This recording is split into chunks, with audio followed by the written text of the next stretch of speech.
If you want Colts talk all year long, you're in the right place. Fires upfield into the end zone. It is caught. Jelani Woods, touchdown. He's going to fire upfield. It's broken up. Tipped and intercepted by the Colts. This is the official Colts podcast, giving you an updated look at what's new with the Horseshoes. Colts have it. Interception. 2 seconds left, and the Colts are going to win. In the Indiana Union Construction Industry radio studio, let's get the podcast started. Greetings, salutations. What's up today? No dad jokes. We got a lot to talk about. We're just going to dive straight in. I know everybody's disappointed. Everybody's let down about the levity at the beginning of the show, but we are down to business. Welcome inside, everybody. This is the official Colts podcast on a Thursday. You've got the Thursday crew here. I'm Matt Taylor. Good to be with you. Bill Brooks, Casey Valier. We're brought to you by Wynn Las Vegas. There's a lot of meat on the bone. Let's just put it that way this week. It's week 7. How in the world is it mid-October already? But that's where we're at with the Colts taking on the Cleveland Browns coming up this Sunday at Lucas Oil Stadium. There's a lot of off-the-field stuff to get into, so let's just dive right in here, boys. Today we're going to talk about the Anthony Richardson situation. We're going to talk about the Grover Stewart situation. The Browns have the best defense in the last 50 years. Yeah. A lot to contend with, boys. As my cousin Vinny, as Vincent Gambini said, there's a lot on our plate today, all right? There's a lot hinging on the outcome of this particular case, if you're a movie buff there. Fellas, Anthony Richardson, Bill, that's what we're going to lead off with here. We know his season is over. The Colts and AR opting for season-ending surgery. We all agree that's the right call, but it doesn't make it less of a drag, if you will, that a guy that only played 13 games at college at Florida and the SEC is only going to play 4 games in his rookie season here with the Indianapolis Colts. On the Colts, I should say, on the stink meter, where does this rank for the reality of where the Colts are at with their rookie quarterback? For me, the stink meter is very high. Yeah, pretty stingy. Yeah, pretty high. You know, I was sad to see the young man get hurt, but I think in regards to what we saw out there, we saw how good he could be and the progress he was making. And I think, personally, he probably was ahead of schedule, what we thought he was going to be at this time. And we were excited about what could be later on this season as he continued to progress. And unfortunately, with the injury, we're just going to have to wait till next year to see what happens, and hopefully everything goes okay with the procedure. Yeah, I'm right there with Bill. I mean, it's definitely high because of all that we just talked about. I mean, one word that I keep coming back to is electric, and that's what he was on the field. I mean, I think about that Rams game. I mean, the second half, you just kind of kept turning to whoever was near you and going, are you serious? Like, this guy single-handedly is like re-energizing every player on the team, the staff. He was able to just figure out ways to make things work when it wasn't working in the first half. And that was kind of, those are the strides, and those were the things that's why the stink meter is so high, because you won't see that anymore out of him. I think, as you mentioned at the top, this is a decision that is probably the best decision. It's the smartest way, because you have to think about, yes, you want to win now, but it's also you draft a guy 4th overall to be your long-term answer, so you have to think about the futures too. So it does stink, but it's also, I'm glad that this is the route we're going, and that, you know, optimistically we all feel like he should be able to be ready to go by the off-season program of next year, which is a good sign. You know, and some are going to say, well, the Colts are right back to where they were, and Richardson is right back to where he was at the beginning of this season, or at least back in April, with all this inexperience and not having run and game experience. And to that I'll say, yeah, but look, if you're looking at the strides that Richardson made from the spring until that second half comeback against the Rams that you're alluding to, I mean, he's light years ahead of where he was, I think, in the fall of 2022. Certainly at the beginning of the spring workout program when the Colts selected him 4th overall. The beauty of all of this is that it's not like he just goes away. It's not like he just goes back to Gainesville and plays Xbox for 2.5 months. I mean, he's still going to be in the building, and he's going to be game planning, helping Gardner Minshew, and he's still going to be going through the weekly routine and the weekly battles of getting ready for these games.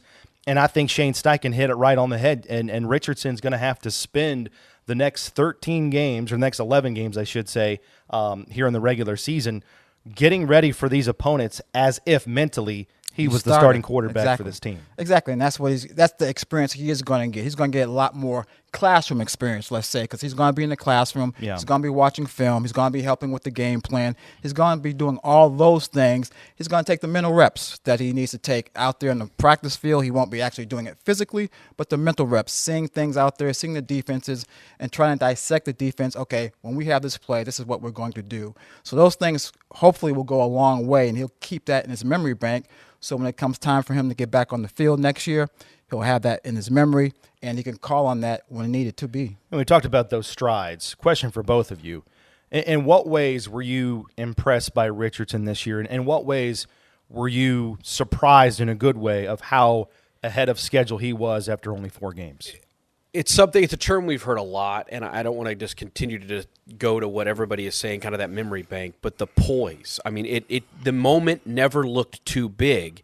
And that was kind of, I mean, I didn't know Anthony Richardson at all before the Colts selected him. You know, you see highlights, you see all of this, but the big thing you hear is the lack of experience. So I thought, in a way, when he got here, the moment early on I thought might be maybe not too big, but it might be a little overwhelming. And I don't think that ever really hit. It was almost like when the moment got tougher, he was almost like even cooler under pressure than I anticipated him being. And that was the biggest thing for me, because I think that is confidence. It just pours out all over a team. When you look at a guy and you see confidence, you're like, man, I can be behind this leader. I can go as he goes. And I feel like the team saw in those moments where a lot of guys might not necessarily fold, but it might be a moment that's hard to overcome. He looked like he was, pretty poised and pretty confident in that, and I think it bleeds over. So I think just that little bit, it really encapsulates everybody in the team, and I think they can all gravitate towards that. So that was my biggest thing. Like, we knew that the completion percentage was going to be something we're going to be watching. We knew, that the speed of the play was going to be much different, so there's going to be learning curves there. But just how confident and poised he was my biggest takeaway. I'm going to wrap up everything you said and paraphrase it down to one sentence. No deer in the headlight looks. Yeah.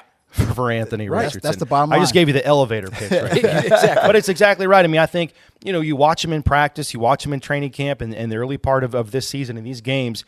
I mean, rarely did he force the ball. Rarely did he not know where to go with the football. The accuracy's going to come, right? He still missed some throws that he's going to make, I think, with time and with growth, and you want to see that for next season. There's no doubt about that. But, I think the trust and I think the confidence within this team, with him being able to just manage all that comes with playing quarterback in the NFL, this guy's got it. And we just kind of spent 3 or 4 minutes describing what it is. Man, Anthony Richardson, he's got it. And that's what I think makes Bill this week so hard to deal with, because, as a play-by-play guy, that first quarter in Houston, like, I was on fire. Not because I was any good, but I just mean, like, I was on the edge of my seat watching him play football and taking those runs off edge and out of the pocket and making things happen. Like, we had never seen a Colts quarterback be able to do that. And I know Shane Steichen said that he's trending towards, the timeline on this, the loose timeline as we're in the infancy of all of this, is that he's going to be back in time for the offseason workout program, should be back ready to go by the spring. But, man, that is forever, it seems like, between now and then. I know we're going to get there eventually, but just his trajectory is going to make this wait just excruciating because of everything he can be for the Colts. I agree. I mean, it's going to be tough. I mean, as Casey alluded to before, to me, it's the poise. It's just the poise of the young man. I mean, you look at that L.A. game, we're down 23-0 in the third quarter, and he just helps bring the team back. And as you said, Case, it doesn't seem too big for him. I mean, he just goes out there. He's very calm. He doesn't panic. He just goes out there and plays and does his job. And then when you're doing that, the rest of the guys see your confidence, and they have confidence in you and confidence in what's going to happen. So I think his poise, to me, was way, way above what I ever thought he was going to have coming here in the NFL. And this might sound really basic, but one of the things that Matt talked about, he was so fun to watch. Yes. And that's the thing. Yes. Like, it was, I mean, whatever you want to call it, it was appointment TV, if you will. Like, I was so excited to continue to watch every play because, like Matt said, you just didn't know what to expect because he was doing things that, yes, we've seen great quarterback play here, but the way he plays quarterback is just different. So we had just never seen it. So it was a lot of fun to watch, and it is a bummer. Like, yeah. Don't get me wrong, it's a bummer. I'm glad that, looking at the long term, this is probably the best move, but it's definitely a bummer for sure. Casey Valier, Bill Brooks, I'm Matt Taylor. We're kind of producing the show on the fly here. We'll discuss that more in just a second. Also, Zaire Franklin is coming up later on in this podcast. The leading tackler in the NFL is going to join us to talk about the bummer of that, the bummer of Grover Stewart, which we're going to get into, and also getting ready for the Cleveland Browns, trying to slow down the rush. The Browns boast the fourth best rushing attack in the NFL. Before we get into all of that, let's go to a segment we're calling Who Said It?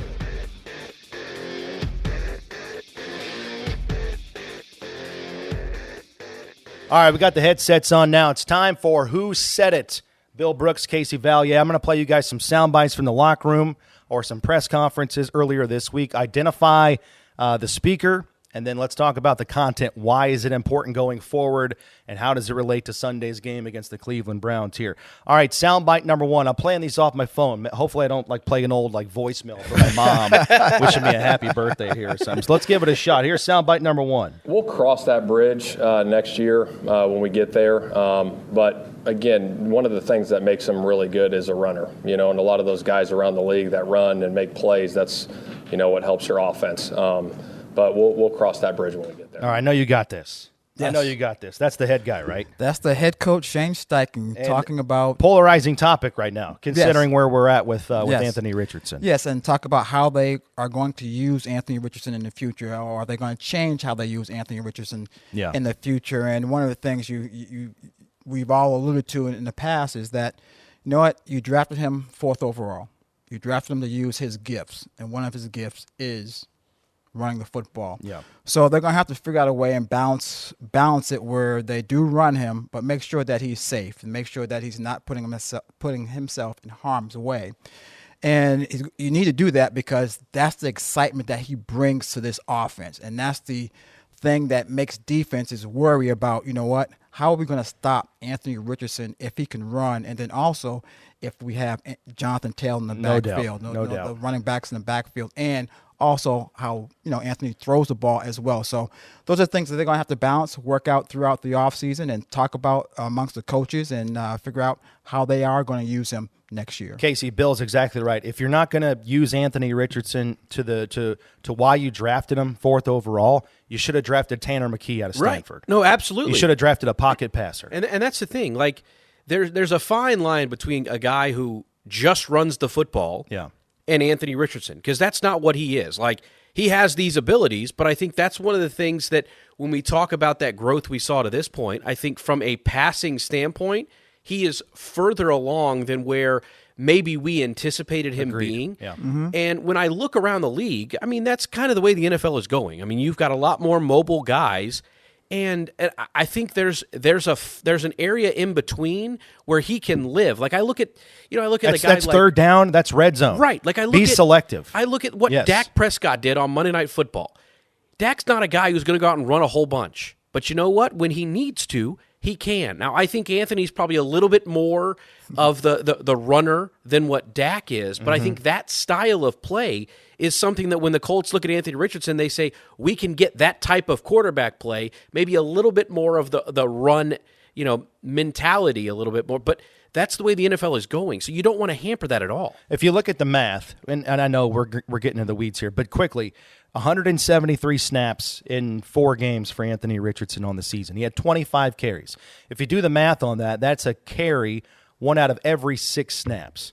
Okay, that's probably a little bit high going forward. And, the injuries happen outside of the pocket on some direct runs. So the thing is, going forward, it's like I just said, be selective. You don't want to take that away from Anthony Richardson, and you certainly don't want to take that away from a threat of the offense and what it does to the defense, to your point. If you're looking at Sunday's game, Myles Garrett, if you put just a shadow of a doubt in a player like Myles Garrett's head, right, slows him down just a tick, that means everything for the offense. So just because you're not running 10 times per game with Anthony Richardson, the threat of him being able to run at all is huge for the offense and what it does to the defense in terms of their game planning, and just makes them pause just a half second or a fraction of a second throughout the course of a game. So again, I think it might not be 1 out of every 6 plays he's running the football going forward, Bill, but you still have to be selective and incorporate that into the offense going forward. And again, to me, it's third down, it's red zone, when the game's on the line, when you have to have plays, for points or plays to extend drives. That's when you have Anthony Richardson have the football in his hands.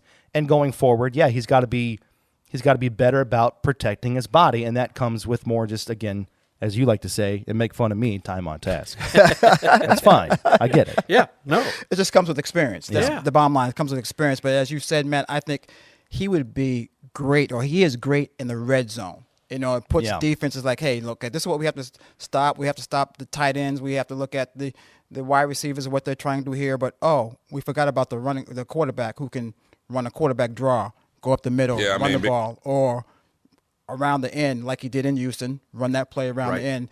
So, him being a threat to run the ball is a big asset for the offense. The next guy cut you off there. I know, he did. All right, let's go to our next Who Said It inside the locker room here. Yeah, Big Grove, man, is just, he's a great person, great human. I know he would never, ever do anything to, try to cheat the game or anything like that. He's nothing like that, but just an unfortunate situation that he's in. Definitely going to hurt not having him out there. I've said it plenty of times, with him and Buck have been to not only my success, but to the teams. So he'll definitely be sorely missed, but we got some young guys that's coming up and some vets there that's that's willing to take over that opportunity.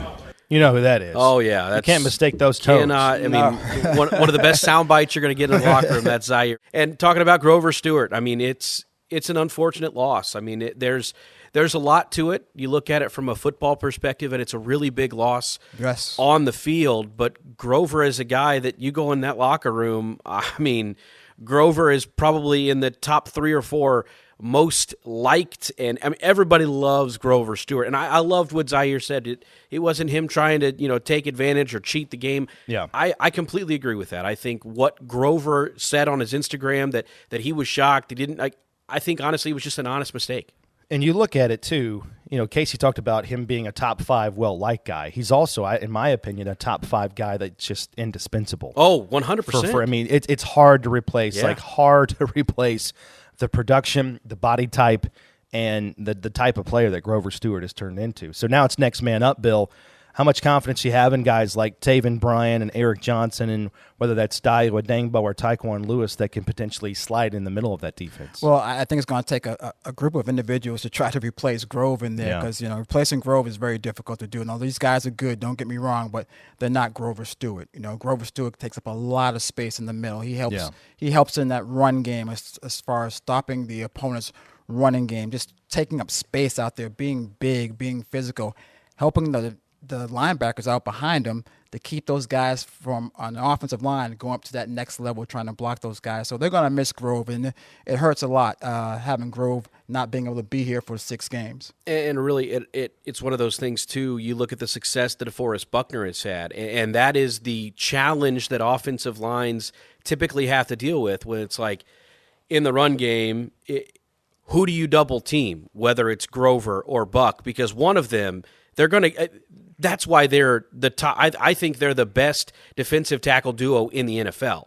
So when you take Grover out of that scenario, we already saw what happens when you take one of those guys out of the equation against the Rams. Yeah, Buckner was limited, and that's going to make for me the biggest challenge is what does this do now for DeForest Buckner, and can these other guys, Eric Johnson, can Taven Bryan, if Adetomiwa Adebawore, gets a little bit more run as a rookie, and then you talked about Dayo and Tyquan, there's big shoes, and I think it's got to be filled by the collective. I don't think it's going to be just one guy, because it's hard to fill those shoes. All right, let's go back to the phone. Who said it, number 3? Let's give it a shot here. Like you mentioned, just having a veteran like that, probably part of the reason why, we brought him in the building. Just a guy, he knows the system, being able to really, really dissect different things, different schemes, and being able to put us in a good position. I mean, you guys see he extends plays as well. Gardner is able to extend plays. He's able to make stuff happen. I know you guys have always heard the term, Minshew magic. So just being able to attack that every day. That doesn't just happen. They call it Minshew magic, but it's because he prepares. He prepares like a true professional, and that's why he's able to do what he can on the field. All right, we all know who that is, right? Come on now. That's JT. That's a crowd of reporters at that locker room. Yes, it is. With Jonathan Taylor. And the context is Jonathan Taylor talking about what Gardner Minshew brings to the offense. Let's talk about what Jonathan Taylor brings to Gardner Minshew, because we know we just got done talking about the threat of Anthony Richardson and the pressure that puts on opposing offenses. Well, now the running game is very much dependent upon the running backs, Zach Moss and Jonathan Taylor, when Gardner Minshew is playing quarterback. Last week, though, the running game was tough. Taylor and Moss, they combined for just 40 yards on 15 carries. Bill, how different does this running game look the rest of the year here with Minshew at quarterback? And how much do you think the Colts are going to see that front that Jacksonville presented last week to the Colts that gave them so much trouble really in 2 games this year? Well, it's going to be a copycat league. Yeah, it's going to be different in the sense that what we kind of expected for the running game to look like with Anthony Richardson there, right. Anthony Richardson in there, and JT in there, as well as Zach Moss at times. So it's going to be different with Gardner back there, and they're going to have to do some things different. Gardner's not Anthony Richardson. We all know that. So the running game might be a little bit more conventional than what it has been in the past. Well, I should say past if Anthony Richardson was in there. Sure. So it might be a little bit different. And you know what? I think they will find ways to get the running game going. But as you said, there are going to be other teams that do what Jacksonville did last week as far as play their base defense, try to stop the run, make sure, hey, we're going to put pressure on Gardner Minshew to go out there and complete passes. Take away that interior running game. Yes, okay, take away the interior running game, but make you try to throw outside. Okay, throw the ball outside. So hopefully, we don't think you can throw the ball outside. So we're going to dare you to do it. And if you can do it, then we'll change. But then that's when the running game comes in, and hopefully the Colts can run the ball then. But they're going to have to get these teams out of that base package, so to speak, and having 8 men in the box kind of to take away the running game. And we'll talk about that, Casey, but that's all the Browns want to do. Yep. That's all the Browns want to do is put pressure on the outside and man coverage. Yeah, it's one of those things, too, that I'm anxious to kind of see, because the last couple of years, it's kind of been a lot of that. The Colts offenses have kind of dealt with that because of, we talk about the quarterback carousel that it has been here. I mean, I go back to when Jonathan Taylor ran for 1,800 yards there in 2021. A lot of that was, really heavy boxes. So I'll be anxious to kind of see. This puts a lot of pressure on the offensive line. I mean, this is going to really test those guys to see, can you create lanes? And it's going to be imperative on those guys being up to the task, but also, Zach Moss and Jonathan Taylor, kind of doing something a little different than. So it's a big task, and that is one of the things that I like, that Shane Steichen in his offensive mind, he's a pretty smart guy. I have a feeling creative. He's got a way that he's going to try to tweak to make defenses, play a little bit more differently than what we saw last week, but it's definitely something we're going to have to see in progress. All right, in 2 games against the Jaguars this year, the Colts averaged 54 rushing yards per game. Against everybody else not wearing a Jacksonville uniform, they averaged 147 rushing yards per game. So, that front's going to be there. Long story short, that front is going to be there. The Colts have to get creative with Taylor, Moss, and that offensive line to generate runs, to open up the passing game, to not put so much pressure on Gardner Minshew, throwing the ball 55 times a game, which is what he did last Sunday. All right, one more, I should say, on who said it here? They don't do a whole lot schematically on defense. They have extreme talent, and they let that extreme talent work. They're gonna line up, and they're gonna rush the passer, and they're gonna play man coverage, and they're gonna say, all right, well, we don't think you're gonna have enough time to throw versus man, or we don't think that you can beat us versus man. You can't get the ball out, and they've done a good job so far. So they've been really successful. They have great pass rushers. Linebackers are flying around. They're really good on the back end. So they're a solid defense all the way around. You got this one? That's a little tricky. A little tricky, but it's just, I think I can get that. All right. Who you got? The guy from Texas. Sam. You're hearing voices from last year. I like it. Yeah. Sam. Yeah, that's Sam talking about the Browns defense and how good they are. They are a good defense. Why they're so good. Why they just put pressure on you. They come after you. They're coming after the quarterback every single time. And that's Coach Schwartz. That's what he does. Their defensive coordinator over in Cleveland. He's going to come after you, and he's going to say, hey, look, you know what? We're going to get to you before you can get the ball out of there. And if you do, then I have faith in the guys outside that can play man-to-man defense and hopefully, disrupt the passes, knock the passes down, get some interceptions.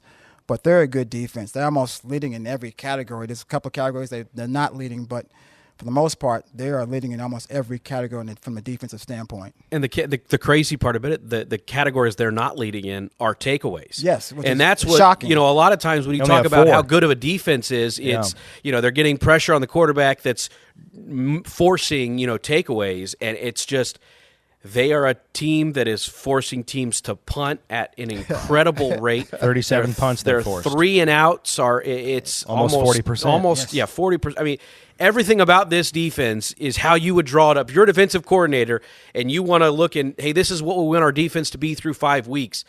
Every bit of it is what the Browns are doing, except for the takeaways. So which makes it even more impressive, right? Which that's what I'm saying. Like, exactly. That's the most impressive part about all of this is they're near the bottom in takeaways, yet their defense is still atop of almost every category. Another thing that's really impressive about their defense from a statistical standpoint is you talked about the lack of turnovers. They also have they're giving up 15 points per game, but their offense has turned it over 12 times, which I think is 30th. So half of their points allowed have come off of offensive turnovers. So if the offense helps the defense is even better, I think, historically in terms of the point total. Oh, yes. It's amazing. Definitely. I agree with you. It's an amazing defense. They've got the secondary might be the best in the NFL. To your guys' point, Zadarius Smith is there. They got Obo Okoronkwo, who we saw with the Houston Texans the last couple of years. So now they've got guys up front where teams can't double Myles Garrett on a consistent basis, which makes that pass rush so difficult to contend with. But we're going to talk about it. It's a big game for the wide receivers for the Colts to win on the outside, to get that ball out fast from Gardner Minshew. To close out the podcast, boys, it feels, this might be a bad metaphor, but it feels like the Colts' shoe has come untied a little bit. Like it was really, after that Tennessee game, everything was nice and tight, and you could feel like you could do a bunch of agilities. You could, run some lines back and forth. Bill, you know what I'm talking about back in the day. You had those shoelaces, those cleats laced up pretty good. But it just feels like, right, the Jacksonville loss, the Anthony Richardson news, now you've got the Grover Stewart news. Kind of feels like the shoe has come untied a little bit. There's 11 games to go. No need to take that shoe off. No. But let's just relace that bad boy. Let's just get that thing back on nice and tight. So give me, how would you retie this shoe or your keys to the game for the Colts to bounce back and get a huge win against the Cleveland Browns, who, like we talked about, boast a historic defense at least through 5 games here? Well, as a team, first of all, you're going to have to come together because of the things that have happened with the team thus far this week with Grover Stewart and the news about Anthony Richardson. Yeah. Come together as a team, first of all. And then from an actually schematic standpoint out there on the football field, I would say from an offensive standpoint, they need to make sure they run the ball. We have to run the ball and have to be successful in the red zone. Yep. Get ahead of the Cleveland Browns. As good as they are on defense, they're not as good on offense as far as scoring points and moving the ball down the field and I said scoring points. So hopefully you get ahead of them, make them play from behind and play catch up. And from a defensive standpoint, just hopefully make sure that you could get some turnovers. Get some turnovers on Cleveland Browns, get the ball back to your offense, and hopefully the offense. They'll give it to you. Yeah, and hopefully the offense can be successul and in the red zone and score some points. And that's how's your loafers over there? They need tied. I just tighten them up a little bit. But no, I think for me, it starts defensively because I think we've talked about how good the Browns defense is. So offensively, they've got a lot on their plate. So I think defensively, this is the game where the defense has to step up and really show their will, show who they are, and that starts with you talk about how 3 phases win a football game. I think special teams and defense are key. I think making sure that you're not allowing short fields offensively for the Browns offense, and defensively making them, keep them behind the chains, force them into those turnover-type plays so that you're putting your offense in short fields. I think that's the key. And make them go the long way on the field. Right. Make field them position. Make them Punts go. are so much better than interceptions. Field position, I think field position in this game is going to be so important. Like we mentioned it last week, how I said time of possession. The Colts win time of possession. I also said the turnovers. I think they win. The Colts won time of possession. It was just they gave the Jags so many opportunities with the turnovers. I think if you can limit that, and you just field position for me in this one is so big because we talk about how great the Browns defense is. That offense, they haven't quite hit that stride yet. They've got some playmakers on their team, don't get me wrong, but they aren't really connecting on all cylinders. So if you continue to put them in tough spots, I think that's where you're really going to see the opportunity to be in the game late. I mean, it's really hard to win a football game with 233 yards of offense and 17 first downs and score 37 points, but that's exactly what the Jacksonville Jaguars did last week because of turnovers and short fields, and obviously you had the strip fumble that was recovered and the short field after that. I mean, the Colts did a lot of things well last Sunday that got masked with those 4 turnovers. So you've got to be good in that regard. But to me, I want to go back to what we talked about earlier. Sam Ehlinger, I thought, when we talked about it on Who Said It, I thought he hit the nail right in the head. I mean, they are so good in terms of their rush and their cover, and they are harmonious in that regard. They've got guys now they can complement Myles Garrett. They've got 2 elite corners. Their secondary might be the best in the NFL. They've got Juan Thornhill, who comes over from the Kansas City Chiefs in the back end. There are no weak links within this defense, but you've got to win on the outside, and they're great at being able to get home before you can get the ball out, and that's where the receivers got to get open. And with that, it's tough to get free release against press man. So I think the Colts, Rick Venturi talked about that this week on Inside Football. Maybe take a page out of the Rams playbook. Stacks, bunches, go in motion. Kind of scheme up a free release. I mean, you could talk about it as a former wide receiver. If you can get off the ball cleanly, some way, somehow, some form or fashion, whether it's your God-given abilities or schematically, that makes all the difference for a quarterback to have just a little bit of a window to get rid of the football. Oh, it definitely does. I mean, once you get off the line of scrimmage, you can get into your route, of course, a lot quicker and a lot faster without someone impeding you getting into your route. So what helps that is to do that is, as you said, as Rick said, bunches and stacks, because they can't play at the line of scrimmage, right? Bunches and stacks, because they might get rubbed. I won't say picked. They will get rubbed. They'll get rubbed, and it makes a free release for somebody coming wide open. So those are things that you might have to do, but they have to find a way to create some separation and for the Colts to be able to throw the ball outside of the numbers and also just to get the ball out quick. Yeah, no doubt about it. It's going to be an interesting game. Could be a low-scoring game. Could be a fast game with 2 great defenses. You might see a lot of running the football. You might see some punts. But hopefully the Colts can make some more plays on 3rd down and the red zone and take better care of the football this Sunday than they did last Sunday. A big bounce-back performance might be in store here for the Colts. First of 2 back-to-back home games closing out the month of October. You got the Browns on Sunday, then the Saints a week from Sunday to close it all out, and we're here for it, boys. You're on the pregame show. Yes. Yep. Joe Wrights, Bill Brooks, Jeffrey Gorman, JMV, 10 to noon on the Colts pregame huddle on 93.5 and 107.5 The Fan. Case Meister is the host of Countdown to Kickoff beginning at noon on the Bell Tire Radio Network, and then myself, Rick Venturi, and Lara Overton. We got all the play-by-play for you beginning at 1. Colts and Browns. Let's go. 11 games left. I know the news this week here was kind of up and down, a little choppy, kind of rocky, but 11 games left. A lot of football. A lot of football to be played, and we need you locked and loaded every single Thursday, and we will come back next Thursday breaking down Colts and Saints, but Colts and Browns on Sunday. We'll talk to you next week. This is the Thursday Crew on the official Colts podcast brought to you by Wynn Las Vegas. Until next Thursday, so long, everybody.